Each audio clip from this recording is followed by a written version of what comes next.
ഈശോ മിശിഹായ്ക്ക് സ്തുതിയായിരിക്കട്ടെ. പ്രിയ കൂട്ടുകാരെ, ഞാൻ ഇന്ന് വന്നിരിക്കുന്നത് അവസാന കാലത്തെക്കുറിച്ചുള്ള പരിശുദ്ധ അമ്മയുടെ പ്രത്യക്ഷീകരണത്തിലെ ഒരു പ്രത്യക്ഷീകരണം പറയാനാണ്. അതിനു മുൻപ് തന്നെ ഞാൻ ഒരു കാര്യം പറയണം എന്ന് വിചാരിച്ച് അതിനു കൂടി ഒരുങ്ങിയിട്ടാണ് ഞാൻ ഇവിടെ നിന്ന് വന്നിരിക്കുന്നത്. സംഭവം ഒരു സിനിമ നമ്മുടെ ഹൃദയങ്ങളിലുണ്ടാക്കുന്ന വലിയ വിഷമങ്ങളാണ്. ഈ കാലത്ത് സിനിമകളിലൂടെ സാത്താൻ നമ്മുടെ ദൈവത്തെ വളരെയധികം നിഷേധിക്കുന്നു, അപമാനിക്കപ്പെടുന്നു എന്നൊക്കെ തോന്നത്തക്ക വിധമുള്ള കലാസൃഷ്ടികൾ അത് പലരെയും വേദനിപ്പിക്കുന്നുണ്ടാകാം, അസ്വസ്ഥതപ്പെടുത്തുന്നുണ്ടാകാം. പക്ഷേ അത് കലാസൃഷ്ടിയാണെന്ന്, അതതിൻ്റെ രീതിയിൽ കാണണമെന്ന് വേറെ പലരും പറയും. അത് ജനാധിപത്യ രാജ്യത്തിൻ്റെ അവകാശമാണെന്നും പറയും. എല്ലാം ശരി തന്നെയാണ്, കലയല്ലേ, കലാസൃഷ്ടിയല്ലേ. അപ്പോൾ സിനിമ വളരെയധികം അസ്വസ്ഥപ്പെടുത്തുന്നുണ്ട്, പ്രത്യേകിച്ച് ക്രിസ്ത്യാനികളെ എന്ന് തന്നെ പറയാം. പ്രിയ കൂട്ടുകാരെ, ഞാനതിനെക്കുറിച്ച് ഇങ്ങനെ പ്രാർത്ഥിച്ചുകൊണ്ടിരിക്കുമ്പോൾ എനിക്ക് ഒരു സന്ദേശം കിട്ടിയത് ഇങ്ങനെയാണ്. ഈ സിനിമയിലൂടെ സാത്താൻ എന്താണ് നമ്മെ പഠിപ്പിക്കുന്നത്, അല്ലെങ്കിൽ ലോകത്തോട് അവൻ വിളിച്ചു പറയുന്ന ഒരു സത്യമുണ്ട്. അത് നിങ്ങൾ ആരും മനസ്സിലാക്കിയിട്ടുണ്ടാകില്ല. നമുക്കറിയാലോ, പണ്ടേ മുതൽ ക്രിസ്ത്യാനികളുടെ ആരാധനാക്രമത്തിനെ കളിയാക്കുന്ന രീതിയിലാണ് എപ്പോഴും സിനിമകളായാലും നാടകമായാലും പാട്ടായാലും പുസ്തകങ്ങളായാലും എഴുതിയിട്ടുള്ളത്. ക്രിസ്ത്യാനികളുടെ പുരോഹിതന്മാരെയും കന്യാസ്ത്രീകളെയും അവഹേളിക്കുന്ന തരത്തിലാണ് അവരുടെ തെറ്റുകൾ ചൂണ്ടിക്കാണിക്കാൻ. ശരിക്കും പറയുകയാണെങ്കിൽ ഈ ചൂണ്ടിക്കാണിക്കുന്നവർക്ക് വേറെ ഒരു പണിയുമില്ല. ഈ മഠങ്ങളെയും സെമിനാരികളെയും പുരോഹിതന്മാരുടെ ഉടുപ്പിനെയും ഒക്കെയാണ് അവർ പഠിച്ചുകൊണ്ടിരിക്കുന്നത്. അങ്ങനെയാണ് എനിക്ക് തോന്നിയിട്ടുള്ളത്. കാരണം അവർക്ക് വേറെ ഒരു ജോലിയുള്ളതായിട്ട് തോന്നിയിട്ടില്ല. അത് നിങ്ങൾക്കും തോന്നിയിട്ടുണ്ടാകും. കാരണം എപ്പോഴും അവഹേളിക്കപ്പെടുന്നതും കൊല ചെയ്യുന്നതും കൊന്നൊടുക്കുന്നതും അതുപോലെ ജയിലിലടയ്ക്കുന്നതും അതുപോലെ അവരുടെ തെറ്റുകൾ നമുക്കറിയാലോ. പുരോഹിതന്മാരായാലും കന്യാസ്ത്രീകളായാലും ഏത് വകുപ്പുകളായാലും തെറ്റൊക്കെ എല്ലാവർക്കും സംഭവിക്കും. പക്ഷെ ഞാൻ എപ്പോഴും മനസ്സിലാക്കുന്നൊരു കാര്യമുണ്ട്. ഈ ക്രിസ്ത്യൻ പുരോഹിതർക്ക് പറ്റിയ തെറ്റും ക്രിസ്ത്യൻ കന്യാസ്ത്രീകൾക്ക് പറ്റുന്ന തെറ്റും അതാണ് ചില ചാനലുകളൊക്കെ ഉയർത്തിപ്പിടിച്ച് അതിവർണ്ണനം കൊടുത്ത് വളരെ മോശപ്പെട്ട രീതിയിൽ അങ്ങനെ ചിത്രീകരിച്ച് മനുഷ്യ മനസ്സിൽ ക്രിസ്ത്യാനിയെ ഉടച്ച് അങ്ങോട്ട് നിരപ്പാക്കാനായിട്ട് അങ്ങനെ കുറേ കാര്യങ്ങൾ വർഷങ്ങളായിട്ട് നടന്നുകൊണ്ടിരിക്കുകയാണ്. പക്ഷേ ഇവർ മനസ്സിലാക്കുന്നില്ല, ക്രിസ്തുവാകുന്ന കർത്താവിനെ, യേശുവാകുന്ന കർത്താവിനെ അങ്ങനെ അത്ര പെട്ടെന്ന് തുടച്ചു നീക്കാൻ പറ്റില്ല. പ്രിയ കൂട്ടരെ, ഞാനീ പറഞ്ഞു വന്നത് എല്ലാവർക്കും തെറ്റുപറ്റുന്നുണ്ട്, ഏത് മതത്തിലുള്ളതായാലും. പക്ഷെ നിങ്ങൾ ശ്രദ്ധിച്ചാൽ നിങ്ങൾക്ക് മനസ്സിലാകും, ക്രിസ്ത്യാനികളുടെ തെറ്റാണ് ഉയർത്തി കാണിക്കുന്നത്. പക്ഷേ ഈ ഉയർത്തി കാണിക്കുന്ന ആ വ്യക്തികളുമായിട്ട് ബന്ധപ്പെട്ടവർ ഒരു അത്യാവശ്യം വരുമ്പോൾ രഹസ്യമായിട്ട് വിശുദ്ധിയുള്ള പുരോഹിതരെ തേടി പോകുന്നത് ഞാൻ കണ്ടിട്ടുണ്ട്. ഒരിക്കൽ എൻ്റെ അടുത്ത് വന്നിട്ടുണ്ട് ക്രിസ്ത്യാനികളല്ലാത്ത ഒരു കൂട്ടർ.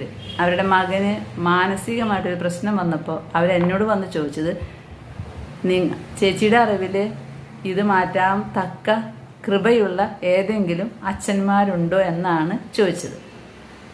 ഞാനപ്പോൾ മറ്റതൊക്കെ മനസ്സിൽ ഉണ്ടല്ലോ, അതുകൊണ്ട് ഞാൻ പറഞ്ഞു, നിങ്ങളുടെ വകുപ്പിൽ ആരോടെങ്കിലൊക്കെ പറയേ. കണ്ടില്ലേ ചാനലുകളിലൊക്കെ വരുന്നത്, ക്രിസ്ത്യാനികളുടെ പുരോഹിതന്മാരും കന്യാസ്ത്രീകളൊക്കെ ഇങ്ങനെയല്ലേ. അപ്പോൾ പിന്നെ നിങ്ങൾ എന്തിനാണ് ഇങ്ങനെ അന്വേഷിച്ച് വരുന്നത്? നിങ്ങൾ ആ ലൈനിൽ നിങ്ങളുടെ വിശ്വാസത്തിലുള്ളവരുടെ അടുത്ത് പോ, അതല്ലേ നല്ലത്. അപ്പോൾ അവർ പറഞ്ഞ ഒരു കാര്യമുണ്ട്. അവർ പറഞ്ഞു, അതങ്ങനെ ചാനലുകളിലൊക്കെ പലതും പറയും. പിന്നെ അച്ഛന്മാരായാലും കന്യാസ്ത്രീകളായാലും അവർ മനുഷ്യരല്ലേ, തെറ്റൊക്കെ പറ്റില്ലേ. പക്ഷേ ചേച്ചി, ഞങ്ങൾക്കറിയാം വിശുദ്ധിയുള്ള പുരോഹിതന്മാരുണ്ട്. വിശുദ്ധിയുള്ള കന്യാസ്ത്രീകളുണ്ട്, വിശുദ്ധിയുള്ള അൽമായരുമുണ്ട്. വലിയ വലിയ പിഴവുകൾ പറ്റുന്നവരുമുണ്ട്, പക്ഷെ വിശുദ്ധിയുള്ളവരുണ്ട്. ഈ വിശുദ്ധിയുള്ളവർ ചെന്ന സ്ഥലത്തു നിന്ന് അന്ധകാര ശക്തികൾ ഓടിപ്പോകുന്നത് കണ്ടിട്ടുള്ള അന്യമതസ്ഥരായിട്ടുള്ള ഒരു കുടുംബം എൻ്റെ അടുത്ത് വന്നു പറഞ്ഞതും ഞാൻ മറന്നിട്ടില്ല. അതുകൊണ്ട് വിശുദ്ധിക്ക് എന്നും വിലയുണ്ട്. പക്ഷെ എല്ലാവരും എടുത്ത് പറയുന്നത് പിഴവുകൾ പറ്റിയവരുടെ കാര്യം അത് അതിവർണ്ണനീകരിച്ച് ഒരിക്കലും ഈ ക്രിസ്ത്യാനികൾ ആരും സ്നേഹിക്കരുത് അല്ലെങ്കിൽ അംഗീകരിക്കരുത് നിലയിലാക്കാനാണ് ഈ ചാനലുകളിലൊക്കെ ഇങ്ങനെ ഓരോന്ന് പറഞ്ഞുകൊണ്ടിരിക്കുന്നത്. അപ്പം ഞാൻ അന്ന് ആ പറഞ്ഞ ആൾക്ക് ഒരു അച്ഛനെ ഡയറക്റ്റ് ചെയ്ത് കൊടുത്തു. ആ കുട്ടി ഇന്ന് ഒരു ഡോക്ടറാണ്. അപ്പോൾ അതിൻ്റെ കാര്യം വരുന്നത് അവർ പോലും വിശ്വസിക്കുന്നുണ്ട് വിശുദ്ധിയുള്ള കർത്താവിൻ്റെ യേശുവിൻ്റെ ശിഷ്യർക്ക് അപ്പസ്തോലർക്ക് ഒരു കൃപയുണ്ട്. ആ കൃപയെ ആ ശക്തിയെ ഇല്ലാതാക്കാനാണ് ഇന്ന് പലരും ശ്രമിക്കുന്നത്. അപ്പോൾ ചിലപ്പോൾ നാടകങ്ങളിലും സിനിമകളിലും ഒക്കെ ഞാനും വിചാരിക്കും ഇവർക്ക് വേറെ തീമൊന്നും കിട്ടുന്നില്ലേ, എപ്പോഴും ഈ കുരിശിനെയും ദൈവത്തിനെയും പിന്നെ ക്രിസ്ത്യാനികളുടെ പേരിനോട് ബന്ധപ്പെട്ട അതേ തോന്നിപ്പിക്കുന്ന രീതിയിലുള്ള പേരുകളൊക്കെ ഇടാൻ ഇവർക്ക് എന്താ വേറെ പേരൊന്നും ഡിക്ഷണറിയിൽ കിട്ടാതെയാണോ ഈ ക്രിസ്ത്യാനികളുടെ പേരുകൾ തിരഞ്ഞെടുക്കുന്നത്? അതിനുവേണ്ടി അവർ ക്രിസ്തീയത പഠിക്കുന്നുണ്ട്. ചുരുക്കത്തിൽ നമ്മൾ പിതാവായ ദൈവത്തിൻ്റെ മുമ്പിൽ എപ്പോഴും മാലാഖമാർ പാടിക്കൊണ്ടിരിക്കുന്നതാണ് ഹല്ലേലൂയ ഹല്ലേലൂയ. അത് സിനിമയിൽ പേരാക്കുന്നുണ്ട്. നമ്മൾ പറയും അങ്ങനെ തന്നെ ആകട്ടെ ആമേൻ. അതിന് വേറൊരു മോശപ്പെട്ട ഒരു കഥയും വ്യാഖ്യാനം കൊടുത്ത് അതങ്ങനെ ചിത്രീകരിക്കും. അതുപോലെയാണ്. അപ്പം ഞാൻ പലപ്പോഴും ചിന്തിക്കും ഇവർക്ക് എന്താ വേറെ ഡിക്ഷണറിയിൽ വേർഡ്സ് ഒന്നുമില്ലേ, വേറെ മതത്തിൽപ്പെട്ടവരുടെ പേരൊന്നും കിട്ടുന്നില്ലേ? എന്തോ ആവട്ടെ, അതൊക്കെ ആവിഷ്കാര സ്വാതന്ത്ര്യമാണ്. അതിനൊന്നും നമ്മൾ ഒന്നും പറയാൻ പാടില്ല. ഞാനിങ്ങനെ ഈ ചാനലുകളൊന്നും കാണുന്ന എനിക്കിതിന് സമയം കിട്ടാറില്ല ഇങ്ങനത്തെ കാര്യങ്ങൾ കാണാൻ. പക്ഷേ എന്നാലും ചിലർ ചേച്ചിതൊന്നും നോക്കി ഇങ്ങനെ അങ്ങനെ എന്നൊക്കെ ഉണ്ട്. അപ്പോൾ എനിക്ക് മനസ്സിലായി ഇപ്പോൾ ഈ ലോകത്ത് സത്യം പറഞ്ഞാൽ ഈ സിനിമേനെ കുറിച്ചൊന്നും എനിക്കറിയില്ല. ഇങ്ങനെ കേട്ടുകൊണ്ടിരുന്നപ്പോൾ ഞാൻ എൻ്റെ മക്കളോട് ചോദിച്ചത് ഇങ്ങനെ സിനിമ ഓടിക്കൊണ്ടിരിക്കുന്നത് എന്താ അത്? അപ്പോൾ അവർ പറഞ്ഞാൽ അങ്ങനത്തെ സിനിമകൾ പലപ്പോഴും വന്നിട്ടില്ലേ, എത്രയോ വർഷങ്ങൾക്ക് മുമ്പേ ഈ പരിപാടി തുടങ്ങിയിട്ടുള്ളതാണ്. അതങ്ങനെ വിട്ടു. എന്തായാലും ഈ സിനിമ ക്രിസ്ത്യാനികളെ വളരെയധികം വേദനിപ്പിക്കുന്നുണ്ട്. എന്താണെന്നോ, അതിൽ കുരിശിനെ അവഹേളിക്കുന്ന രീതിയിൽ സാത്താനും കുരിശിൻ്റെ ഉടമസ്ഥനും തമ്മിലുള്ള യുദ്ധമാണ്. നമുക്കറിയാലോ, സാത്താൻ എന്ന് പേര് ലൂസിഫർ എന്ന് പേരിട്ട് വിളിക്കുന്നത് ക്രിസ്ത്യാനികളാണ്. വേറെ ഏത് മതത്തിലും ഈ സാത്താന് ലൂസിഫർ എന്ന് പേരില്ല. അപ്പോൾ ഈ ലൂസിഫർ എന്ന പേര് തിരഞ്ഞെടുക്കുമ്പോൾ തന്നെ അത് ക്രിസ്ത്യാനിറ്റിയിൽ നിന്നാണ് തിരഞ്ഞെടുത്തിട്ടുള്ളത്. നമുക്കറിയാലോ, ഫോളൻ ഏഞ്ചലാണ്, അതായത് ദൈവത്തെക്കാളും വലിയവനാകണം എന്ന അഹങ്കാരത്താൽ നിബന്ധിച്ച മാലാഖിയാണ്, സകല കൃപകളും കൊടുത്ത മാലാഖിയാണ് ലൂസിഫർ. അപ്പോൾ ഈ ലൂസിഫർ എന്ന നാമം ഉപയോഗിക്കുന്നുണ്ടെങ്കിൽ അത് നമുക്ക് വ്യക്തമായിട്ട് ആരും പറഞ്ഞു പഠിപ്പിക്കുന്നു വേണ്ട, അത് ക്രിസ്ത്യാനിറ്റിയിൽ നിന്ന് തന്നെയാണ് എടുത്തിട്ടുള്ളത്. അതുപോലെ മറ്റുള്ള മതസ്ഥരൊക്കെ ദൈവത്തെ വിളിക്കുന്ന പേരുകൾ വേറെയാണ്. ക്രിസ്ത്യാനി തന്നെയാണ് തമ്പുരാനെ എന്ന് വിളിക്കുന്നത്. അപ്പോൾ അതിൽ നിന്നും അത് ക്രിസ്ത്യാനിയിൽ നിന്നാണ് ഒക്കെ കടമെടുക്കുന്നത്. എന്ത് ചെയ്യാം, നമ്മളിൽ നിന്നാണ് കുറച്ച് കടം എടുക്കാനായിട്ട് പറ്റുന്നത്. എടുക്കട്ടെ, ആവിഷ്കാര സ്വാതന്ത്ര്യമല്ലേ. ഞാനിങ്ങനെ പ്രാർത്ഥിച്ചുകൊണ്ടിരിക്കുമ്പോൾ ഇതെന്താ കർത്താവ് ഇങ്ങനെ ഈ സാത്താൻ ഇങ്ങനെ യുദ്ധം ചെയ്യുന്നത് ഇത്രമാത്രം ഹൈലൈറ്റ് ചെയ്ത് കാണിക്കാനും നമ്മുടെ ക്രിസ്ത്യാനിറ്റിയെയാണ് ഇല്ലാതാക്കുന്നത് അങ്ങനെ കാണിക്കുമ്പോൾ. വേറെ ഏതെങ്കിലും മതത്തിലെ ആരാധനാമൂർത്തികളെയൊന്നും സാത്താൻ യുദ്ധം ചെയ്യുന്നില്ല. വേറെ ഒരു മതത്തിൻ്റെയും ആരാധനാമൂർത്തികൾ, അവരുടെ ദൈവങ്ങൾ, ഏത് മതമായാലും ക്രിസ്ത്യാനിറ്റി അല്ലാതെ കുറേ മതങ്ങളുണ്ടല്ലോ, ആ മതങ്ങളിലൊക്കെ അവരാരാധിക്കുന്ന ആ ഒരു സ്വരൂപത്തെ ഒരിക്കലും സാത്താൻ യുദ്ധം ചെയ്യുന്നതായിട്ടൊരു പടം വന്നിട്ടില്ല. നിങ്ങൾ ശ്രദ്ധിച്ച് കേൾക്കണം. എപ്പോഴും ഈ സാത്താൻ്റെ പേരുകൾ എടുക്കുന്നതും എല്ലാം ക്രിസ്ത്യാനിറ്റിയിൽ നിന്നാണ് അവർ കട എടുക്കുന്നതും. എന്നിട്ട് ക്രിസ്ത്യൻസിൻ്റെ ദൈവം എന്ന് അവർ വിചാരിച്ചിട്ടാണ് ഈ സാത്താൻ യുദ്ധം ചെയ്യുന്നത്. അപ്പോൾ ഞാൻ ഇന്നലെ ഇങ്ങനെ ധ്യാനിച്ചുകൊണ്ടിരിക്കുമ്പോൾ ഈശോ പറഞ്ഞു, മോളെ നിനക്ക് മനസ്സിലായില്ലേ, ഈ സിനിമകളിൽ കൂടെ സാത്താൻ എന്താണ് ലോകത്തിന് തരുന്ന ഒരു വലിയ സത്യം? അവനൊരു സത്യം വിളിച്ചു പറയുന്നുണ്ട്. അവൻ പലപ്പോഴും സത്യം പറയാറില്ല, പക്ഷെ ദൈവത്തിൻ്റെ മുമ്പിൽ അവൻ സത്യം പറയും. വിശുദ്ധ ഗ്രന്ഥത്തിൽ പറയുന്നില്ലേ, നീ എന്തിനാ ഞങ്ങളുടെ കാര്യത്തിൽ ഇടപെടണേ ദൈവപുത്രാന്ന്? നീ എന്തിനാ ഞങ്ങളുടെ കാര്യത്തിൽ ഇടപെടണേ? ദൈവം അവൻ്റെ കാര്യത്തിൽ ഇടപെട്ടാൽ അവന് നിലനിൽപ്പില്ല എന്ന് അവനറിയാം. അപ്പം അതുകൊണ്ട് ഈ സിനിമയിലൂടെ പ്രിയ കൂട്ടുകാരെ, നിങ്ങളൊന്നിരുന്ന് ചിന്തിച്ചാൽ സാത്താൻ എന്താണ് ലോകത്തോട് പ്രഘോഷിക്കുന്നത്? സാത്താൻ എപ്പോഴും ദൈവത്തോടാണ് യുദ്ധം ചെയ്യുക. നമ്മളിപ്പോൾ അവസാന കാലഘട്ടത്തിനെ കുറിച്ചാണല്ലോ പറയുക.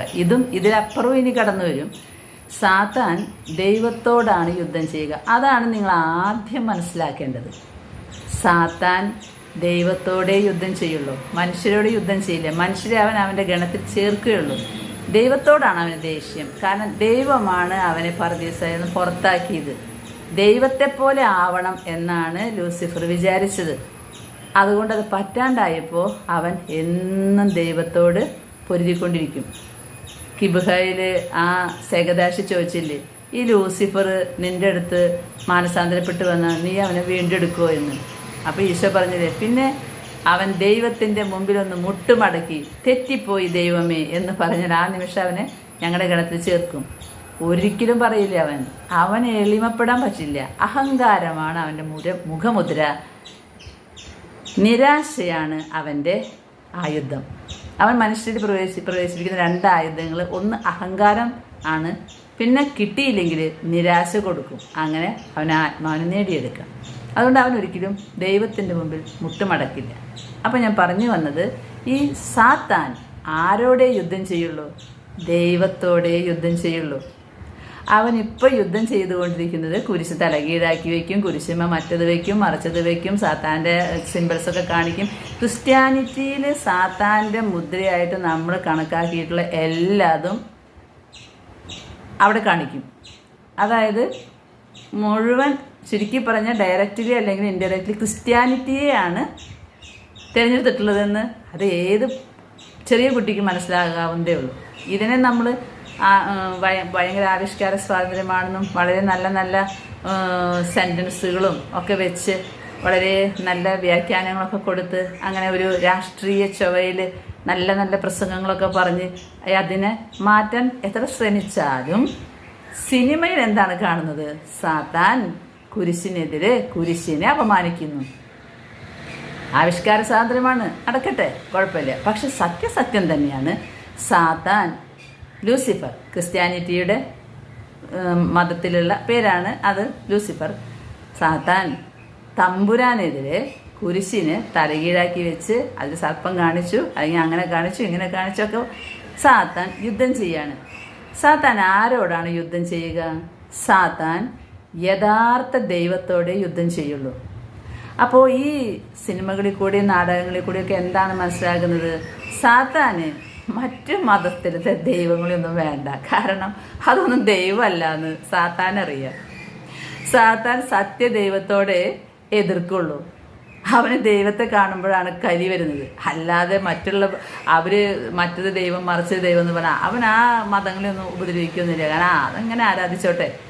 പക്ഷെ ക്രിസ്ത്യാനി ആരാധിക്കുന്ന യേശു ക്രിസ്തു എന്ന് പറയുന്ന രക്ഷകനായ ദൈവത്തെ, ക്രിസ്ത്യാനിയുടെ ഏക ദൈവത്തെ, പിതാ പുത്ര പവിത്രാത്മനെ അവനറിയാം. ഇതാണ് സത്യദൈവം. അതുകൊണ്ടാണ് ഈ സാത്താൻ ഡയറക്റ്റ്ലി അല്ലെങ്കിൽ സിനിമയിൽ കൂടിയോ നാടകത്തിൽ കൂടിയോ കവിതകളിൽ കൂടിയോ ഒക്കെ ഇൻഡയറക്റ്റ്ലി ഇവൻ യുദ്ധം ചെയ്ത് ഈ ക്രിസ്ത്യാനിയുടെ ദൈവത്തെ, അവനറിയാതെ ക്രിസ്ത്യാനിയുടെ മാത്രം ദൈവമല്ല, അതാണ് ദൈവം. ഈ ഒരു പ്രകടനങ്ങളും ഈ ഉപദ്രവങ്ങളൊക്കെ കാണുമ്പോൾ ലോകം നമ്മൾ എന്താണ് മനസ്സിലാക്കേണ്ടത്? സാത്താൻ സത്യദൈവത്തെ തിരിച്ചറിയുന്നവനാണ്. അതുകൊണ്ട് സാത്താൻ സത്യദൈവത്തിനെ നിഷേധിച്ചും അവഹേളിച്ചും അപമാനിച്ചും, അതാണല്ലോ സാത്താൻ ആരാധന കേന്ദ്രങ്ങൾ നടക്കുന്നത്. അപ്പം ഒരു സത്യം മനസ്സിലാക്കുക, സാത്താൻ ദൈവത്തിനെതിരായിട്ട് അവസാനം വരെ യുദ്ധം ചെയ്യും. അവന് ദൈവത്തിനെതിരാണ് യുദ്ധം ചെയ്യേണ്ടത്. അല്ലാണ്ട് അവൻ പാവപ്പെട്ട കൃമി പോലത്തെ മനുഷ്യന്മാരെ ഒന്നും യുദ്ധം ചെയ്ത് നശിപ്പിക്കുന്നില്ല. ഇഷ്ടംപോലെ സാധനങ്ങൾ കൊടുക്കും. മലമുകളിൽ വെച്ചിട്ട് കർത്താവ് പറഞ്ഞിട്ട് ഇത് മുഴുവൻ എനിക്ക് തരാം, നീ എന്നെ ആരാധിക്ക്, പിതാവായ ദൈവത്തെ വിട്ട് നീ എന്നെ ആരാധിക്ക്, നിനക്ക് അപ്പം ഞാൻ കല്ലുകളൊക്കെ അപ്പാക്കി തരും, നിനക്ക് ഈ കണ്ട പ്രപഞ്ചം മുഴുവൻ തരും, നല്ല സ്ഥാനത്ത് നിന്നെ കൊണ്ടിരുത്താം, നീ എന്നെ ആരാധിക്ക്. ദൈവപുത്രനെ വഴിതെറ്റിക്കാൻ വന്ന പിശാച അവൻ ഈ കാലഘട്ടത്തിൽ മനുഷ്യന്മാരെ വഴിതെറ്റിക്കാതിരിക്കുമോ? അപ്പോൾ ഈ മനുഷ്യരോടൊന്നും അവനൊരു പകയില്ല.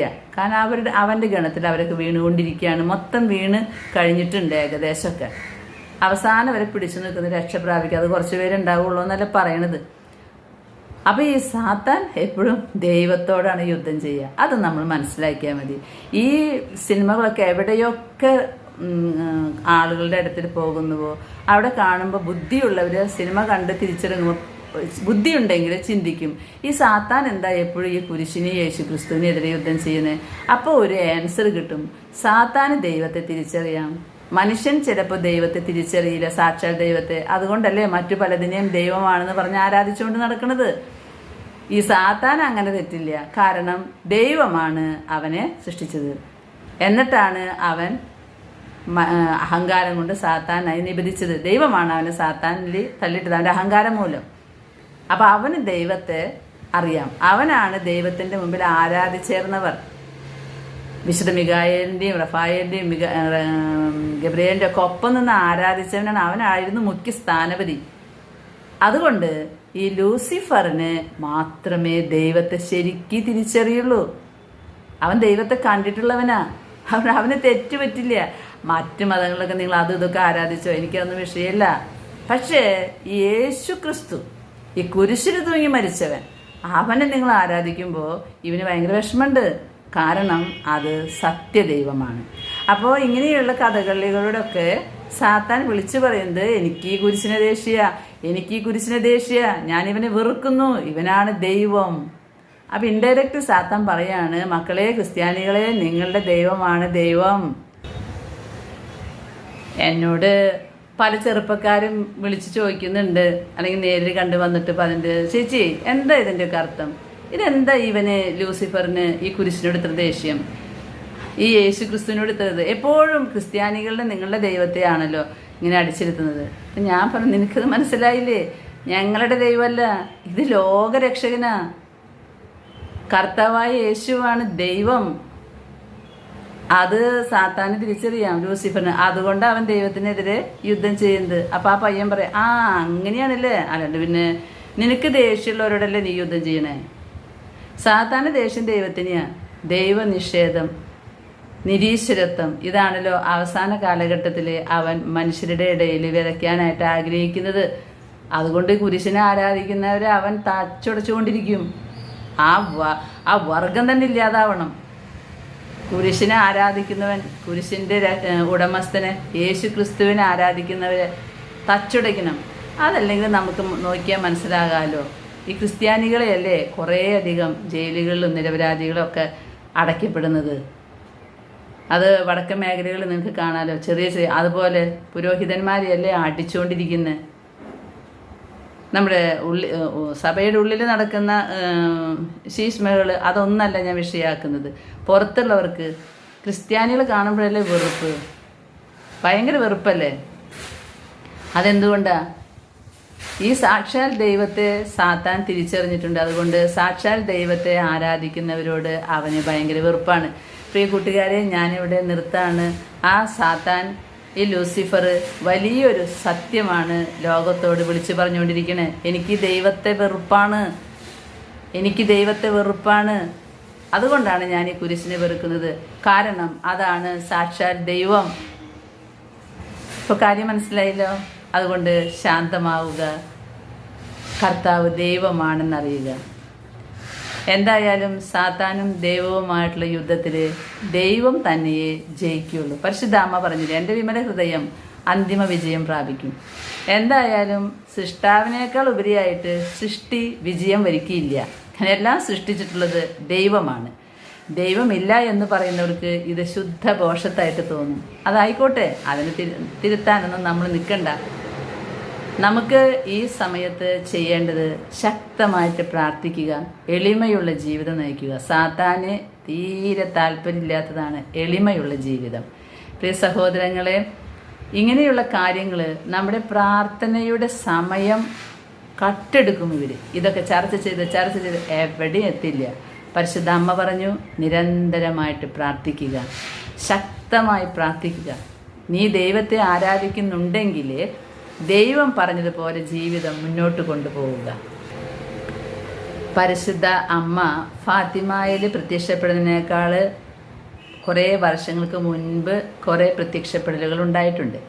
ആ പ്രത്യക്ഷപ്പെടലുകളാണ് പിന്നീട് ഫാത്തിമയിലേക്ക് വഴിതെളിയിക്കുന്നത്. അപ്പോൾ ഈ ഫാത്തിമയിൽ പ്രത്യക്ഷപ്പെടുന്നതിനേക്കാൾ മുൻപ് ലേഡി ഓഫ് ഗുഡ് സക്സസ്, അത് 1582 മുതൽ 1634 വരെയാണ് ഈ പ്രത്യക്ഷീകരണങ്ങൾ നടന്നിട്ടുള്ളത്. ഫാത്തിമ പ്രത്യക്ഷീകരണം നടന്നിട്ടുള്ളത് 1917 ഇത് നടന്നിട്ടുള്ളത് 1582 ഏകദേശം 400 വർഷങ്ങൾക്ക് മുമ്പ്. ഇക്വഡോറിലെ ഒരു സ്ഥലത്താണ്, ഇക്വഡോറിലെ ക്വിറ്റോയിൽ ഒരു കോൺവെൻറ്റ് സ്ഥാപിക്കാൻ സ്പെയിനിലെ രാജാവായിരുന്ന ഫിലിപ്പ് രണ്ടാമൻ്റെ നിർദ്ദേശപ്രകാരം ഒരു സംഘം കന്യാസ്ത്രീകൾ പുറപ്പെട്ടു. ഇതാണ് തുടക്കം. മദർ മരിയാന ഡി ജീസസ് ടെബുവാഡയുടെ നേതൃത്വത്തിലായിരുന്നു ഈ അമലോത്ഭവ സന്യാസ സഭ അവിടേക്ക് പുറപ്പെട്ടത്. ഈ മദറിൻ്റെ കൂടെ മറ്റ് 5 കന്യാസ്ത്രീകളും മദറിൻ്റെ മരുമകളായ 13 വയസ്സ് മാത്രം പ്രായമുണ്ടായിരുന്ന മരിയാന ഡി ജീസസ് ടോറസ് എന്നു പേരായ ഒരു പെൺകുട്ടിയും ഉണ്ടായിരുന്നു. സ്പെയിനിലെ ബിസ്കയിൽ നിന്നുള്ള ഈ പെൺകുട്ടിയിൽ നന്നേ ചെറുപ്പത്തിൽ തന്നെ തീക്ഷ്ണമായ ദൈവാഭിമുഖ്യം പ്രകടമായിരുന്നു. പ്രാർത്ഥനയിലും പ്രായശ്ചിത്ത പ്രവൃത്തികളിലും നന്നായി ശ്രദ്ധിച്ചിരുന്ന മരിയാന അങ്ങനെ പിന്നീട് ആ കോൺവെൻറ്റിലെ മദറായിത്തീർന്നു. ഇത് അവർ ലേഡി ഓഫ് ഗുഡ് സക്സസിൻ്റെ പ്രത്യക്ഷീകരണത്തിൻ്റെ ഒരു ചെറിയ ഭാഗമാണ് ഇന്ന് പറഞ്ഞ് അവസാനിപ്പിക്കാൻ പോകുന്നത്. ഇക്വഡോറിലേക്കുള്ള യാത്രാമധ്യേ പെട്ടെന്നുണ്ടായ കടൽക്ഷോഭത്തിൽ അവരുടെ കപ്പൽ അകപ്പെട്ടു. കപ്പൽ മുങ്ങിപ്പോകുമോ എന്ന് എല്ലാവരും ഭയന്നു. ഈ സമയം കപ്പലിനെ ആക്രമിക്കാൻ പാഞ്ഞെടുക്കുന്ന ഒരു ഉഗ്രസർപ്പത്തെ മരിയാന കാണുന്നുണ്ടായിരുന്നു. ഈ സഭ സ്ഥാപിക്കാൻ ഞാൻ അനുവദിക്കുകയില്ല എന്ന ഭീകരമായ ഒരു അലർച്ചയും കേട്ടു. അന്ത്യകാലം വരെ ഞാൻ അതിനെ അനുവദിക്കുകയില്ല. ആ സർപ്പം പറഞ്ഞതാണ് മരിയാനയ്ക്ക് ദർശനം കൊടുത്തിട്ട്. അന്ത്യകാലം വരെ ഈ സഭ സ്ഥാപിക്കാൻ ഞാൻ അനുവദിക്കുകയില്ല. ഞാൻ പീഡിപ്പിച്ചുകൊണ്ടിരിക്കും, നിരന്തരമായി ഞാൻ ഇതിനെ പീഡിപ്പിച്ചുകൊണ്ടിരിക്കും. അപ്പോൾ ഇത്രയുമായപ്പോൾ ഇടത് കൈയിൽ കുഞ്ഞുമായി നിൽക്കുന്ന സുന്ദരിയായ ഒരു സ്ത്രീയെ മരിയാന കണ്ടു. വലത് കൈയിൽ കുരിശും കുരിശിനോട് ചേർന്ന് കുന്തവും ഉണ്ടായിരുന്നു. കുഞ്ഞ് സ്ത്രീയുടെ കൈയെടുത്ത് സർപ്പത്തിൻ്റെ നേരെ വീശി. ഉടനെ കടൽ ശാന്തമായി. പെട്ടെന്ന് ശാന്തമായ കടലിനെ പ്രതി എല്ലാവരും അത്ഭുതപ്പെട്ടു. മരിയാന കാണുവാനിടയായ ഈ ദൃശ്യങ്ങളെക്കുറിച്ച് തൻ്റെ അമ്മായി മരിയാന ഡി ജീസസ് ടെബുവാഡയെ അറിയിച്ചു. ഞാനിത് പറഞ്ഞത് ഇന്ന് ഇതിൻ്റെ ഒരു ഭാഗം മാത്രമേ ഞാൻ പറയുന്നുള്ളൂ. ഇതിന് വിശദമായിട്ട് പിന്നീട് പറയാം. പ്രിയ സഹോദരങ്ങളെ, ഈ സഭ തകരാൻ ഞാൻ അന്ത്യകാലം വരെ ശ്രമിച്ചുകൊണ്ടിരിക്കും. അത് പല പല രൂപത്തിലാണ് ശ്രമം.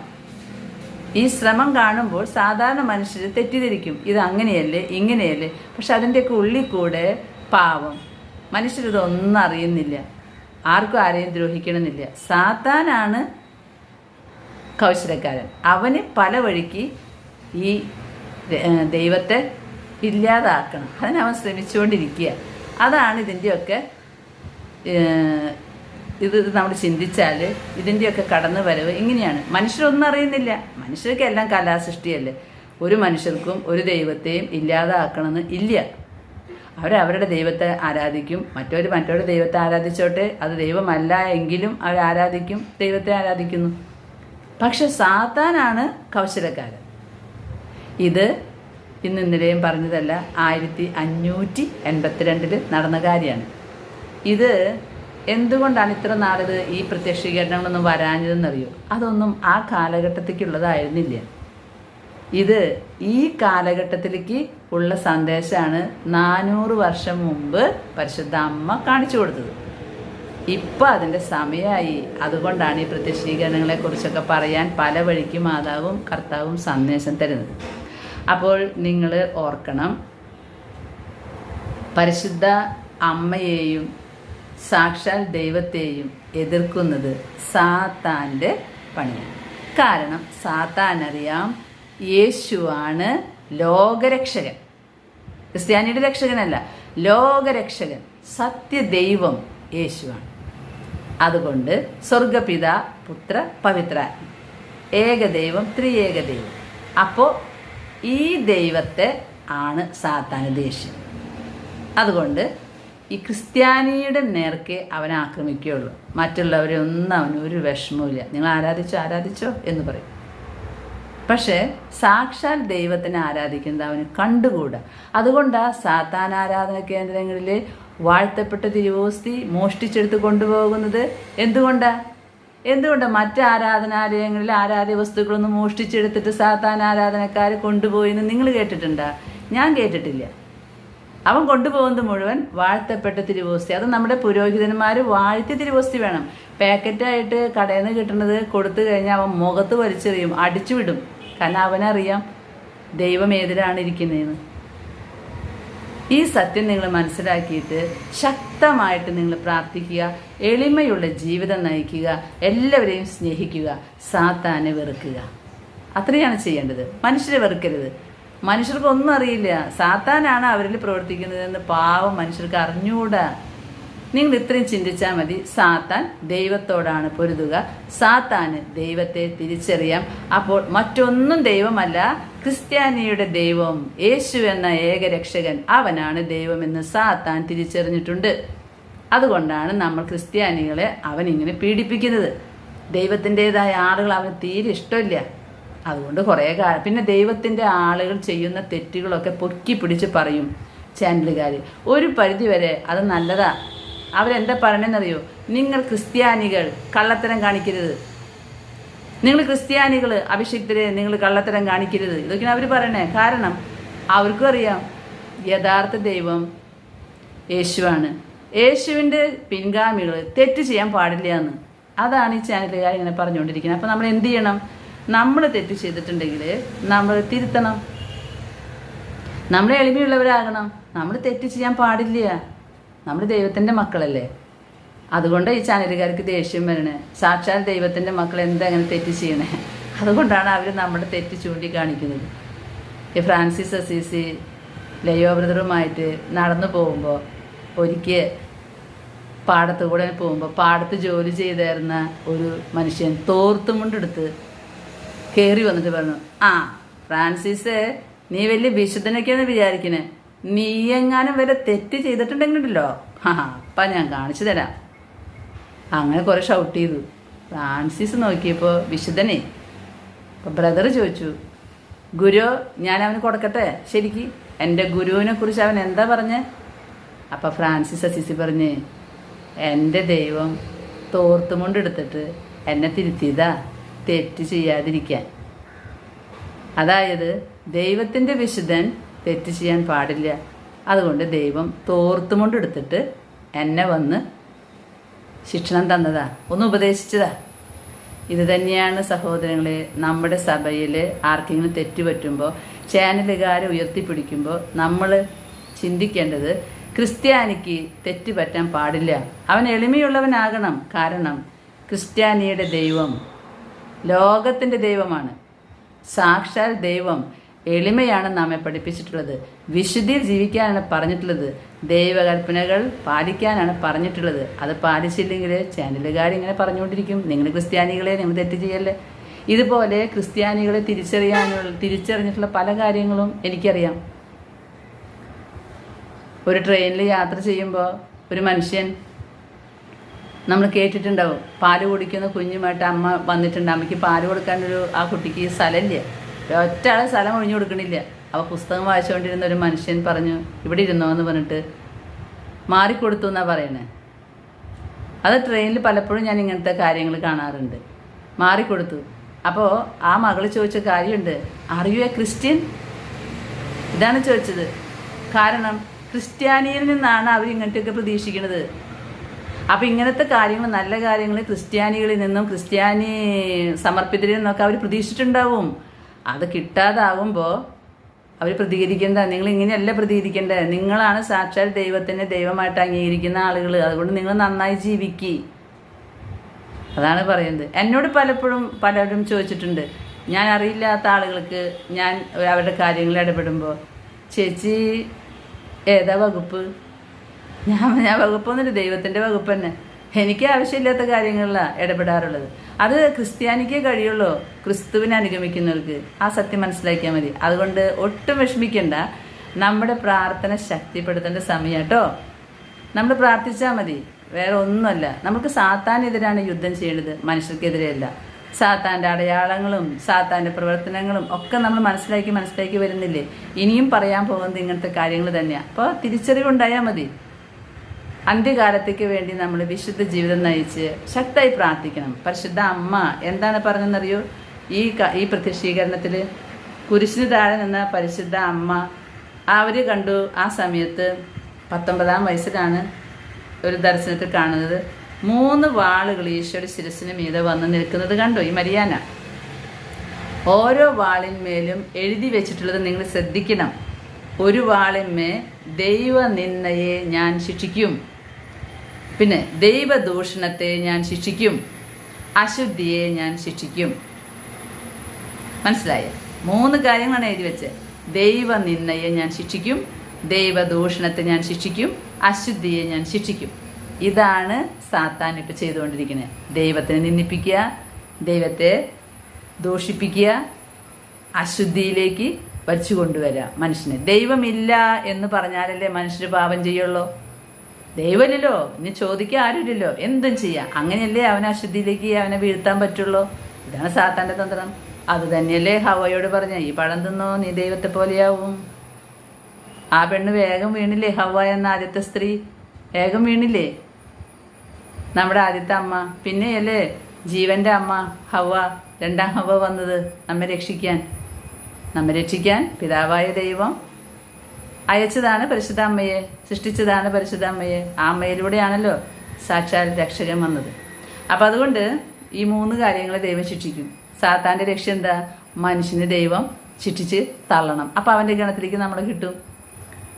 അപ്പം മാതാവ് മരിയാനോട് പറഞ്ഞു, ഈ എഴുതി കാണിച്ചവയെല്ലാം 20-ാം നൂറ്റാണ്ടിൽ സംഭവിക്കാനുള്ളതാണ്. ആ കാലഘട്ടത്തിൽ ജീവിക്കാൻ പോകുന്ന മനുഷ്യർക്ക് വേണ്ടി ഈ സഹനം നീ ഏറ്റെടുക്കുമോ? അങ്ങനെ മരിയാന അതിന് സമ്മതം നൽകിയപ്പോൾ ആ നിമിഷത്തിൽ തന്നെ ആ വാളുകൾ അപ്രത്യക്ഷമാവുകയും അത് മരിയാനയുടെ ഹൃദയത്തിൽ ആഞ്ഞു പതിക്കുകയും ചെയ്തു. അവൾ മരിച്ചവളെ പോലെയായി. ഇത്രയും പറഞ്ഞ് ഞാൻ അവസാനിപ്പിക്കുകയാണ്. ചിലപ്പോഴൊക്കെ സഹനങ്ങൾ ഇങ്ങനെയുള്ള കാര്യങ്ങൾക്ക് വേണ്ടിയും നമ്മളൊക്കെ ഏറ്റെടുക്കേണ്ടി വരും. ഏറ്റെടുക്കാം. എന്തായാലും ജനിച്ചാൽ ഒരു ദിവസം മരിക്കും. അത് ഒരു ഗണം ആളുകളെ രക്ഷപ്പെടുത്താനാണെങ്കിൽ അതല്ലേ നല്ലത്. അതുകൊണ്ട് സഹനം വരുമ്പോൾ ഓടി നടക്കാതെ എന്തിനാണ് ഈ സഹനം തന്നത് എന്ന് തിരിച്ചറിഞ്ഞ് സഹനങ്ങളെയൊക്കെ ഏറ്റെടുക്കുക. കുറച്ച് കഴിയുമ്പോൾ ദൈവത്തിൻ്റെ പദ്ധതി കഴിയുമ്പോൾ ഈ സഹനമൊക്കെ മാറിപ്പോവും. ഒരു ചൈനീസ് പഴമൊഴി അങ്ങനെയാണ്, നിങ്ങൾ കുരിശ് ചുമക്ക്.